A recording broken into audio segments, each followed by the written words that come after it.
The Design Tourist is in Valencia, Spain, a coastal city along the Mediterranean Sea, and we start our journey here at the beach as we explore this city of art, culture, craft, history, and many UNESCO World Heritage Sites.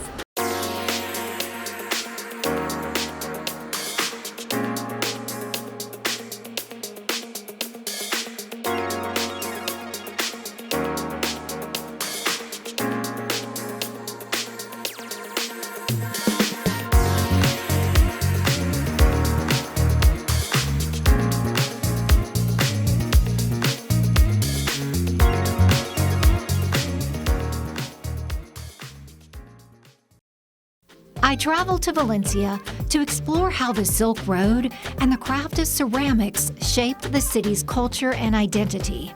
Valencia was one of 32 cities along the Silk Road that served as a major trading center and fostered the exchange of ideas and artisanal techniques from the East.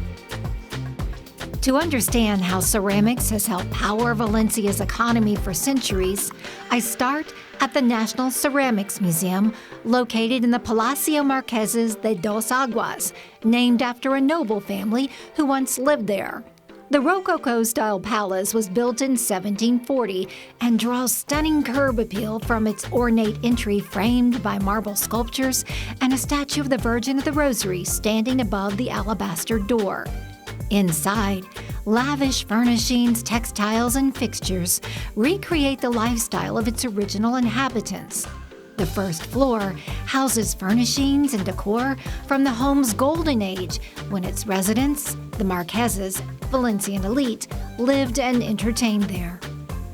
So the furniture and the lighting in this room and the decor elements are made of porcelain.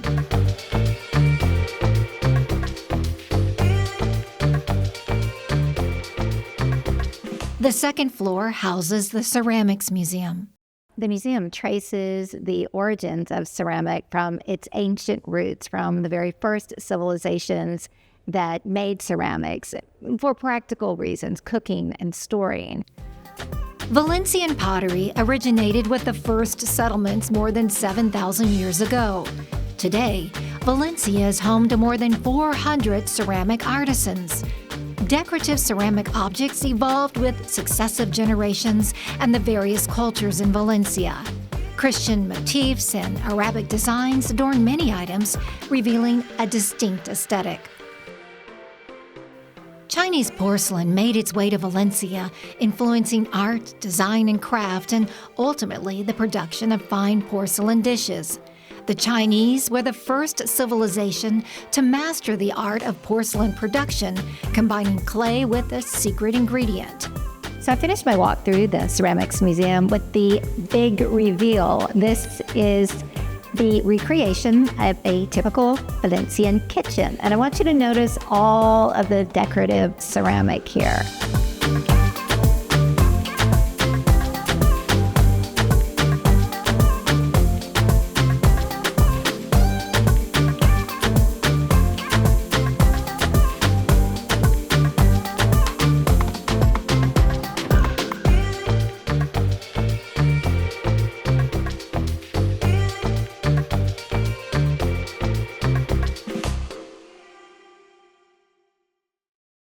I wanted to see how Valencia expresses its personality through ceramics, so I set out to explore the city's historic neighborhoods and plazas. Mercado Colón, or Central Market, is one of Europe's oldest food markets, operating since 1928. Valencian ceramic mosaics clad the facade and adorn the interior of the covered market, anchored by a central glass dome. This is the locals' grocery store with over 1,000 vendors selling everything from meat and vegetables to pastries and tapas.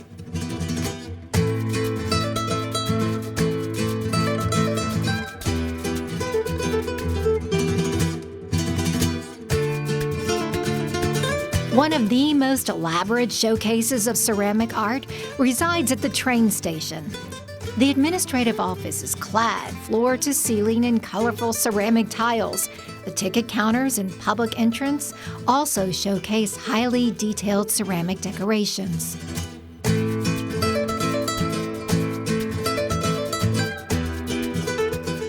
Horchateria de Santa Catalina pays homage to Valencia's ceramic heritage with wall-to-wall ceramic murals and tiles. The cafe is decorated with Manises ceramic tiles, renowned lusterware named Manises Ceramics after the city in the Valencia province where artisans produced it using techniques originated by the early Arab settlers. The decorative ceramic tiles are known for shiny surfaces and blue edging. I suggest ordering a coffee or a snack and just spend some time admiring the ceramic art.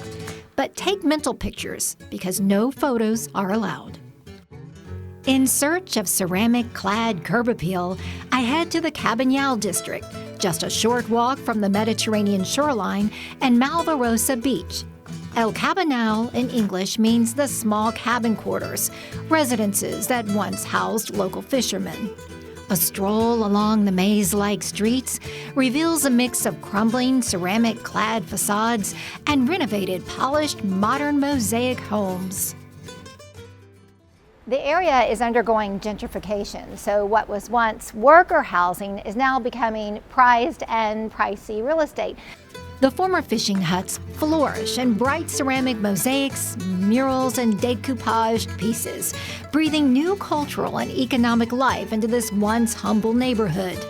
The photogenic neighborhood exudes an artistic vibe, reverberating from more than a century ago when Valencia's world-famous painter, Joaquin Sorolla, once roamed these same streets in search of inspiration for his early paintings. A monument to Sorolla stands at the neighborhood's entrance. His iconic images of Valencia still resonate as part of the city's aesthetic identity, a century after his death in 1923. Valencia's modern image is closely tied to its city of arts and sciences, a cultural and scientific complex. Valencia native and world-renowned architect Santiago Calatrava designed the futuristic exoskeleton-looking trio of structures. Calatrava used ceramic materials in a contemporary way, some say in the spirit of Antoni Gaudi's style. Gaudi is a Barcelona architect known for decorating his structures with small, irregularly shaped ceramic pieces used in a montage effect. Calatrava uses a similar montage arrangement of ceramic pieces, but in monochrome colors or white and blue combinations. The timing of my trip coincides with one of the largest ceramic tile shows in the world, CEVISAMA. It takes place annually in Valencia. To understand ceramic's commercial backstory, I toured the show with Tile of Spain, a government agency that promotes Spain's ceramic and porcelain tile manufacturers. CEVISAMA is where tile makers come to showcase their latest looks and technologies, and where designers come to get inspired. Ryan Fasson, Tile of Spain expert, takes me on a tour of CEVISAMA, pointing out the latest looks and technologies in ceramic and porcelain tiles. What distinguishes it from the rest of the world? Well, the industry's soul is in glazed wall tile. It's something that they've been doing here for centuries, and their understanding of how glaze reacts to the fire and to the body that you're putting it on is unparalleled because of all of that history. They actually make most of the glaze for the industry around the world. So I would say that Spaniards' ability to manipulate glaze is really something that sets them apart. Our trend spotting took note of mirrored porcelain tiles, saltillo looks, extruded tiles, and hydraulic cement styles, along with product introductions such as optical illusion tiles made possible by new techniques.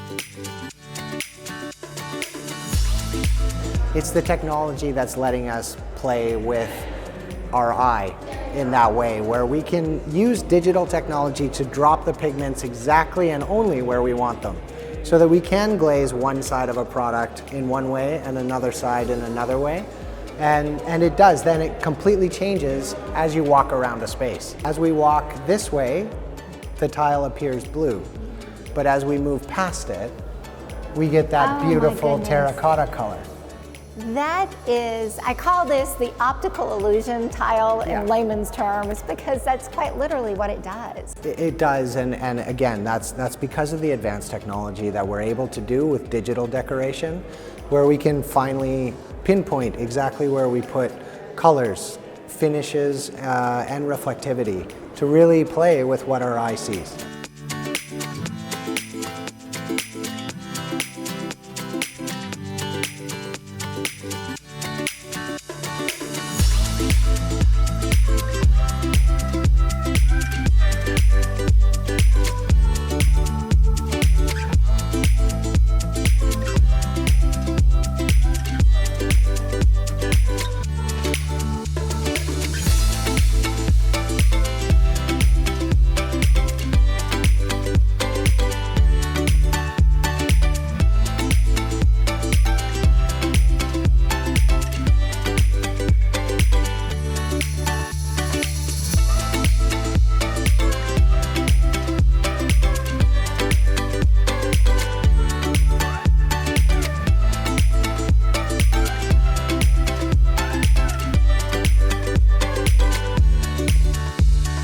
Next, I travel to the outskirts of the city, to Castellon, located in the northern region of Valencia, an epicenter for ceramic and porcelain tile production. Castellon has a concentration of ceramic factories, many family-owned, and some that still handcraft pieces, including CEVISAMA. I toured the factory of this specialty tile and trim to learn more about their techniques. Well, in Castellon is very, very important. It's the biggest industry in the region, and also it's an industry that exports almost 90% of the production all over the world, and it employs, I think, around 14,000 people. Each tile starts as a clay-formed brick, hand-pressed, glazed, baked, hand-finished, and hand-packaged. Designs are also drawn by hand and rendered on computers. Pigments are hand-mixed for the perfect color and saturation, and the final product displayed in decorative vignettes for design inspiration. Well, all the process starts with human, because it's the people in the factory, the designers, the workers, that they think about what we're gonna do, what tiles, and that's also a very long process and with a lot of passion on it. And then when we start producing, because of the size of our machinery also, we have to fill up the machines by hand. At the end of the kiln, the end of the production process, the selection of the tiles and the boxing, the packaging is also made by hand, which means that every tile is being looked at, and that's also very important, because what we want to send to the final customer is something like done with a lot of care. For a look at modern mechanized tile production, I visited Grespania, manufacturer of cover lamb, a thin, large ceramic tile and cladding. Owner Fernando Ferrer Hernandez guided me through his family-owned company founded in 1976. Initially here in Castellon, especially in this area, we had clay and people were doing porcelain handmade. So like, let's say, a glass or a vein or a plate. And that evolved to the floor handmade too. And that was like, I don't know, 100 years ago or 50. And now we have evolved to a more industrialized process. Each robotic machine works in concert like a finely tuned orchestra, crafting these specialty tiles. I pause to peek at the firing process.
products are smooth, realistically rendered stone-looking slabs. The color of the slabs comes from a combination of the clay and glazing. So we also in the company have our own mines and our own clay process. And today we are using that technology and that expertise to implement it in our slabs. Because as you see, a slab is very important, the full body of the slab, that it has different colors. Sometimes the color of the slab is not given just by the glaze, but from the body of the clay, what we call full body. Here we have a 3.5 slab. This is 1 by 3 meters. And the uniqueness of this is the structure that it has. Small detail of the structure that you can see, which is really hard to achieve in a 3.5 millimeter slab. We end our day in Castellon with a visit to the showroom Living Ceramics. The ceramic tile manufacturer's minimalist aesthetic has a sculptural quality, and the showroom vibe is like walking through an art gallery of functional design, from free-floating vanities and organic-shaped tubs to optical illusion artwork. They make tile using a proprietary process that combines graphics plus texture to render realistic looks of wood and stone. Everything here is based on a deep study of a material. Everything is one simple, complete thought of what a material's soul is.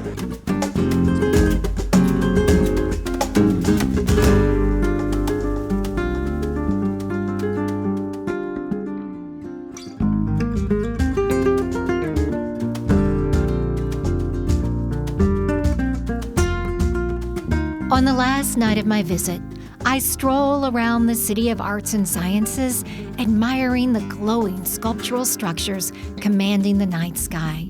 I think about how Valencia was once a thriving trading center along the Silk Road, and today, how it's evolved into a modern metropolis with a reverence for ancestral crafts and techniques that coexist with technological advances, and all of it works together to create a fascinating collage of past, present, and future.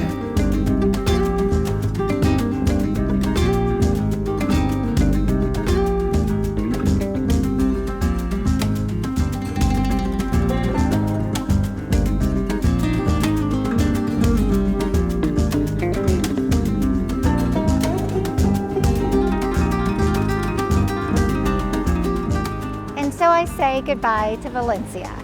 Until the Design Tourist travels again, stay curious, stay inspired, and never lose your sense of adventure.